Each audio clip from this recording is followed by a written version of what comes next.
In the name of Allah, most merciful, ever merciful, and may God's peace and blessings be upon our holy Prophet Muhammad and the holy, purified members of his household and progeny.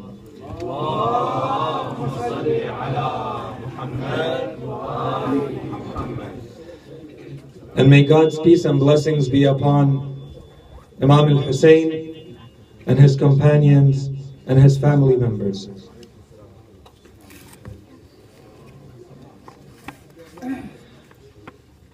I received a few questions following yesterday's lecture, specifically about the component of hijab. And because of the importance of the topic, I thought that we would spend tonight's lecture on it as well, but from a different perspective. The objective from last night's lecture was not to establish the proof for the necessity or the obligation of hijab in Islam. Last night's lecture was more about understanding the philosophy of hijab, assuming that someone understands that it is an Islamic duty. We were trying to understand the philosophy behind it. For tonight, we're going to try to establish the Islamic proof, argument that hijab in Islam is a duty, is a necessary obligation. It is not a cultural choice or a social construct. The problem is that we have Muslims and non-Muslims alike who often speak about important Islamic issues, oftentimes without the competence that is required in legal studies or interpretation studies of the scriptures of Islam. Of course, this doesn't take place in medicine or engineering or any other field, but in Islam, everybody is an expert, from within and from without. So the attempts to undermine and attack hijab come from different angles. One angle is to attack the philosophy and the roots and the idea of hijab by saying that it is not consistent with modern societies, with secular societies of the West, liberated societies. And so hijab itself as an idea must be fought, must be resisted, must be eliminated in society. And if you live in a country like Canada, this is exactly what happened very recently in Quebec. The attack was on the idea of hijab itself, and the values it represents, and the assumption that we spoke about last night, that it degrades women and so on and so forth. So last night's lecture would be what is required to answer this kind of attack on the hijab. There's another type of attack on the hijab that we can consider to be from within. And when I say from within, I don't necessarily mean that it is Muslims who are attacking it. Sometimes it is Muslims, and sometimes they're non-Muslims. But the idea is that they attack the duty, the obligation of wearing the hijab by using Islamic history and Islamic scriptures. So they're attacking Islam by using Islamic tools. And it's important for us to distinguish between these different kinds of attacks on our values, on our rituals, on our religion, so that our answers are accurate. The claim, and there are various versions of what I'm about to say to explain the claim. I'm going to try to present the most powerful argument there is right now.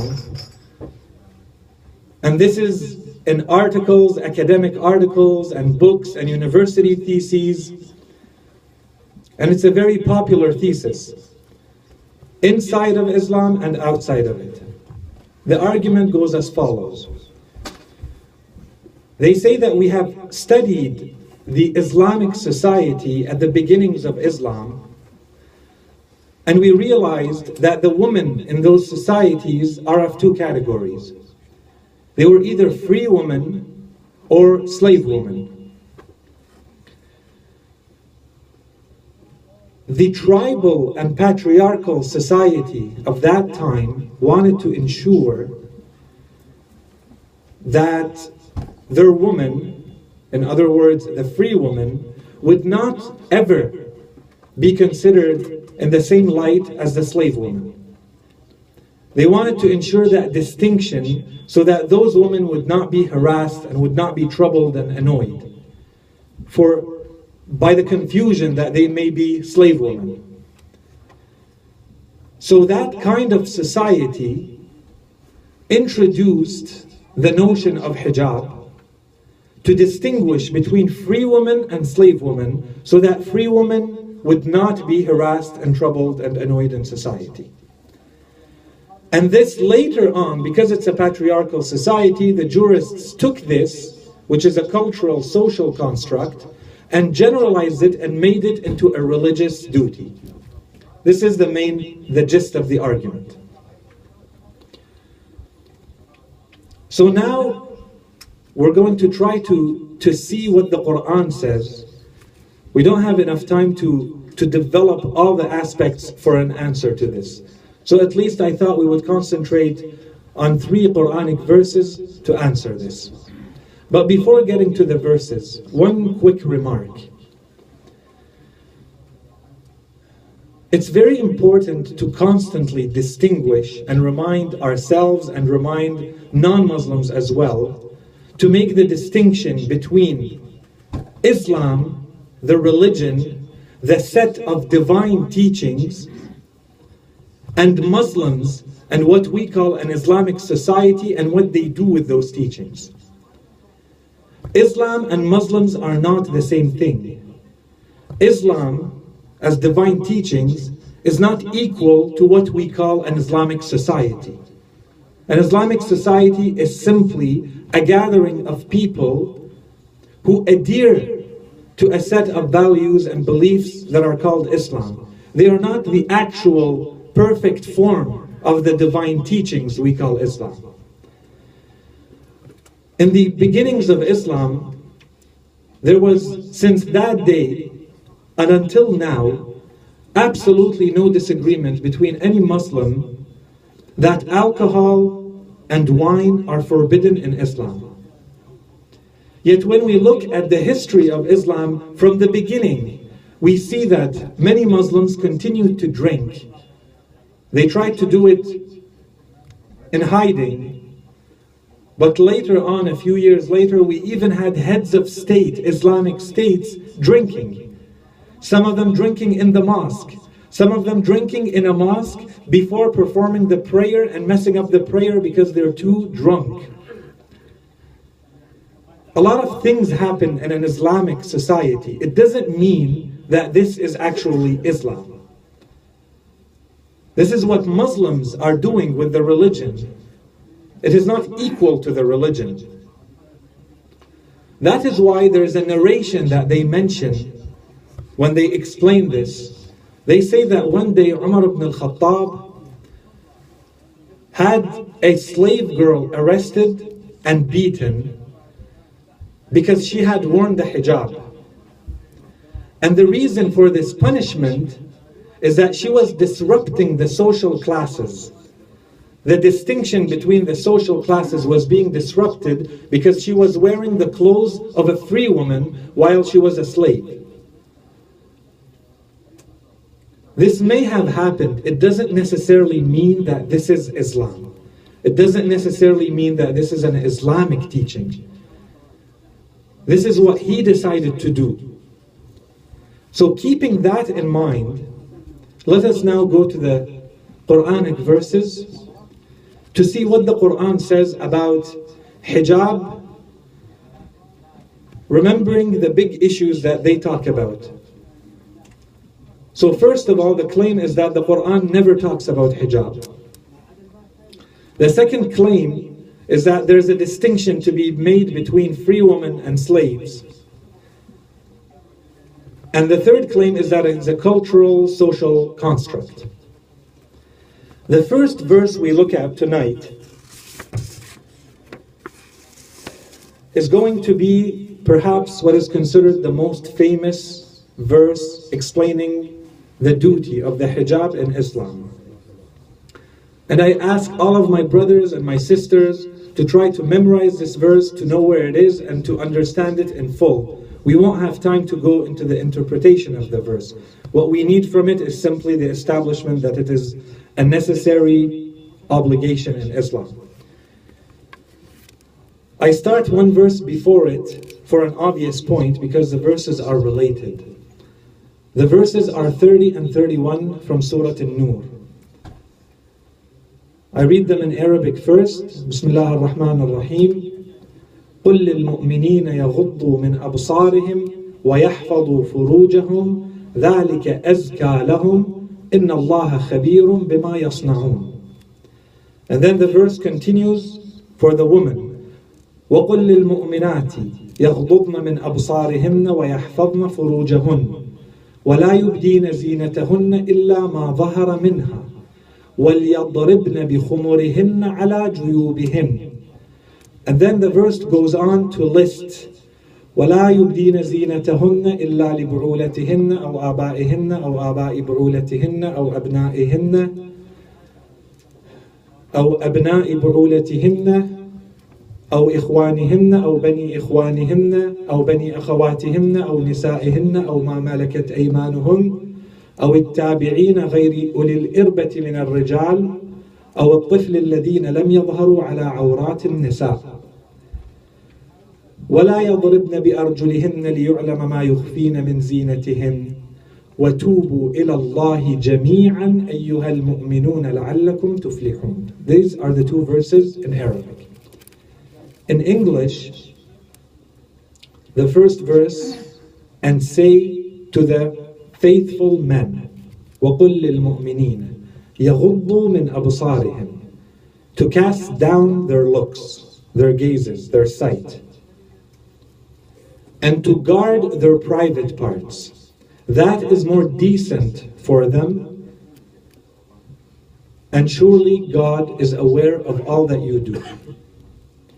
Then the part for women, and tell the faithful woman to cast down their eyes or cast down their looks and to guard their private parts.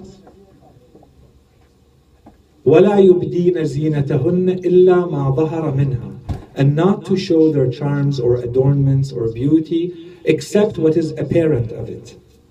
That's one. وَلْيَضْرِبْنَ بِخُمُرِهِنَّ عَلَى جُيُوبِهِنَّ, and for them to draw their headscarves over their chests. And I'll stop here for the English. A lot of remarks to be made here. First, notice from what we said yesterday that hijab is an Islamic duty. It's not a woman duty. The verse starts by ordering the men. Before talking to women, the verse starts by the men, by saying to the men, cast down your eyes and guard your privates. That is more decent for you. And then there's a warning at the end of the verse. It says, surely God is aware of all that you do. That's a first remark. And keep that in mind. As we said yesterday, it's a duty on both, the same duty. Just like the Quran in Surah An-Nisa yesterday, as we mentioned, said, وَلَا مُتَّخِذَاتِ أَخْدَانِ, for the women not to have boyfriends. In Surah Al-Ma'idah, the Quran also says to men, وَلَا مُتَّخِذِي أَخْدَانِ, so the men can also not have girlfriends. Here again, the Quran uses the same words. The duty is the same, the responsibility is the same. قُلْ لِلْمُؤْمِنِينَ يَغُضُّوا قُلْ لِلْمُؤْمِنَاتِ يَغْضُضْنَ مِنْ أَبْصَارِهِنَّ وَيَحْفَظْنَ فُرُوجَهُنَّ. The same words. The duty is the same on both genders. That's the first remark. The second remark is that the verse says, in very general terms, وَقُلْ لِلْمُؤْمِنَاتِ, and say to the faithful or the believing woman. Is there any mention of being a free versus a domestic or a slave? No. It's talking to all women. If you are a believing woman in Islam, then this verse applies to you. Thirdly, the verse says, before getting to the headscarf, it says, وَلَا يُبْدِينَ زِينَتَهُنَّ إِلَّا مَا ظَهَرَ مِنْهَا. And this should be, my dear sisters, this should be the general rule when you wear the hijab. If you're about to do something to yourself, to your appearance, that between you and your Lord, you know that this is considered socially, culturally, this is considered a form of beautification, of making yourself prettier. Then if you want to listen to the Quran says, do not do it. Because this is not part of the permissible beauty that you're allowed to show. That additional beauty is considered sacred in Islam. It's only to be kept and to be used in very special circumstances with the people you love and who are close to you and who are blood relatives or your husband. They're not for the public to see. So as a general rule, remember, if the verse is saying, وَلَا يُبْدِينَ زِينَتَهُنَّ إِلَّا مَا ظَهَرَ مِنْهَا, before you do, try to think, is this a form of beautification, of making myself prettier, or not? If it is, then it most likely goes into this part of the verse. As for those second words in that verse, إِلَّا مَا ظَهَرَ مِنْهَا, except that which is apparent. Without going into the lengthy discussion here, if we go back to the ruwayat, to the narrations and ahadith of sayings of Ahlul Bayt, they make it very clear. When they are asked, what is the beauty that is apparent in women, they say it is the sphere of the face and the two hands. These are authentic narrations, and our Sunni brothers have the same narrations. So there is no dispute about this part of the verse. Then the Quran says, وَلْيَضْرِبْنَ بِخُمُرِهِنَّ عَلَى جُيُوبِهِنَّ, and let them draw down their headscarves over their chests. Al-khimar is the headscarf. It used to be, in old times, the Arabs used to call it maqna'a. It is can be translated as the headscarf. So here, it may be useful to stop for one moment, because the Quran is making a point, not just to say wear a hijab. It's actually going in the details to say how that hijab is supposed to be worn. It's saying, ask the woman to pull down their headscarves to the front so it covers their chests. We have to remember that when Islam was revealed, it wasn't revealed before there was a society. There was already a society in place with its own laws, with its own principles, with its own rituals, with its own economy and politics and history. All of that was already established. So when Islam comes, it has to work with a reality that is already in place. And yet Islam was contradictory to a lot of the things that were already there. These are revolutionary notions for people who are not Muslims to enter into Islam. So Islam used two strategies. The first is that all of the Islamic teachings were gradual. Everything was done in little chunks. The second strategy in Islam was that Islam did not reject the entire structure of those societies. In certain instances, it accepted what was there, as is. In other instances, it rejected completely what was there. And in other instances, it accepted it in principle but readjusted it. For instance, in pre-Islamic Arabia, the Arabs were known to have a tremendous amount of hospitality for guests. If you're a guest to an Arab, they go over and beyond to make sure that they are being the best host they can be. Islam accepted this and respected it and said that this is a good thing. It can stay as is. In pre-Islamic Arabia, women were not considered human beings. Men could do whatever they want with them, including kill them at birth for shame of what might happen to them later on in life. Islam rejected this completely and was able to change the entire society in a very short period of time. But there were other things that were there in those societies. For instance, the Arabs used to perform prayers to their idols made of stone and dates. The Arabs used to perform a pilgrimage around the Kaaba by removing all of their clothes and chanting and singing and dancing and whistling and clapping. This was their pilgrimage. The ideas themselves, Islam kept. The idea of a prayer stayed. But as we discussed yesterday, it put a lot of rigor around it. The idea of the pilgrimage stayed in Islam, but it put a lot of rigor around it. It said what you're supposed to do and what you're not supposed to do. Sallu ala Muhammad wa ali Muhammad. Allahumma salli ala Muhammad wa ali Muhammad. This last category of things that were accepted in Islam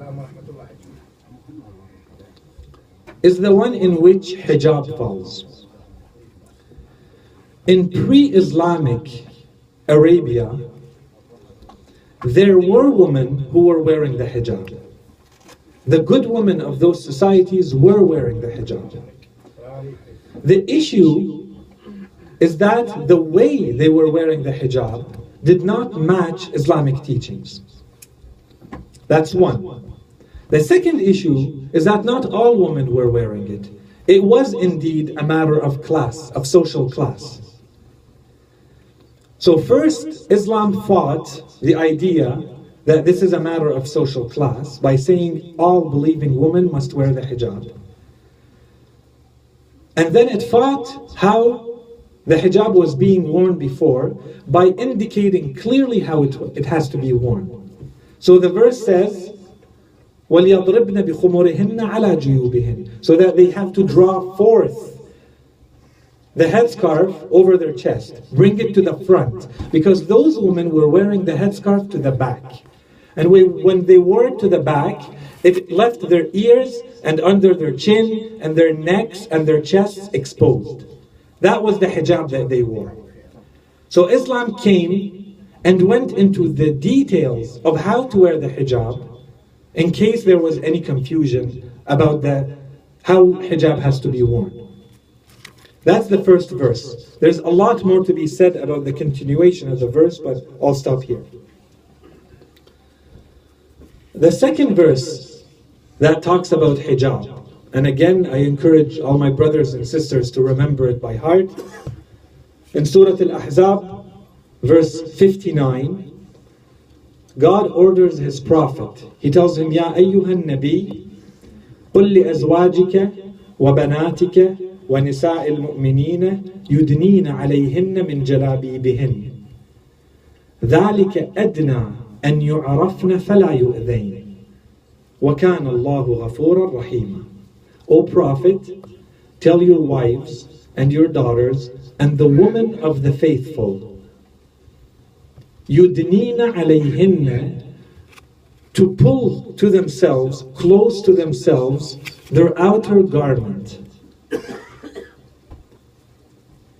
The word jilbab in Arabic basically means an outer garment that covers the entire body. The Quran is saying, tell them to pull the edges of that outer garment, the jilbab, to themselves, to wrap themselves with it. It's important to keep this in mind. It means that hijab is not only about covering the hair and the head. It's also about covering the rest of the body. يُدْنِينَ عَلَيْهِنَّ مِنْ جَلَابِيبِهِنَّ, to pull together the outer garment over themselves. ذَلِكَ أَدْنَى أَن يُعْرَفْنَ فَلَا يُؤْذَيْنَ. In that manner, it is more likely that they will be recognized and therefore not troubled, not harassed.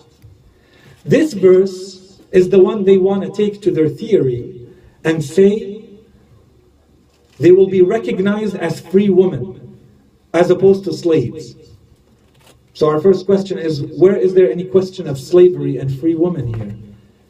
They will be recognized as chaste women, as believing women. And if they are recognized as believing women, that they are not cheap women, they have values, they have a faith, they are not to be used as an object to look at by anyone. This is the recognition. They will be recognized and therefore not harassed. And it's not they will be recognized as being free women as opposed to slave women, and therefore they won't be harassed. The verse has nothing to do with being a slave woman or a free woman. The verse has everything to do with being a faithful woman or not a faithful woman, a Muslim, a truly believing woman or not. The third verse is in Surah An-Nur once again, and this one needs a little bit of attention, because the verse is rarely used to prove hijab. The verse is usually used to show an exception in hijab. And the verse goes as follows. Bismillah ar-Rahman ar-Rahim. وَالْقَوَاعِدُ مِنَ النِّسَاءِ اللَّاتِي لَا يَرْجُونَ نِكَاحًا. And to those women, as to those women who have advanced so much in age that they no longer desire to get married, and there's no one out there who desires to marry them, it is not a sin upon them to let go, to let down their clothes. فَلَيْسَ عَلَيْهِنَّ جُنَاحٌ أَن يَضَعْنَ ثِيَابَهُنْ. Of course, thiyab is not general here. It's not they can get naked. The thiyab that are being talked about, and the rest of the verse is going to prove it, are the thiyab that were mentioned in the two other verses, which are the headscarf and the body garment. So if a woman has advanced so much in age that she has absolutely no more interest in getting married, and she knows that there is no one in society who's interested in marrying her, then the Quran says this is the exception. She is allowed to let go of that jilbab and of that khimar. But the verse keeps going, and it says, first of all, غَيْرَ مُتَبَرِّجَاتٍ بِزِينَةٍ. So even though they're accepted, there's an exemption for them, they're still not allowed to show their adornments and their beauty and their charms. And then the verse goes on, وَأَن يَسْتَعْفِفْنَ خَيْرٌ لَهُنْ. And if they remain chaste and do not take off those clothes, it is even better for them. And God, وَاللَّهُ سَمِيعٌ عَلِيمٌ. And God is all-hearing, all-knowing. A few quick things to mention in this verse. The first one is that, as we mentioned, this verse is usually used to explain the exception, to say that there is an exception to the general rule of hijab, that there are women who don't necessarily have to wear the same hijab as everybody else. Okay. If we say we admit that there's an exception, we also have to admit that there's a general rule.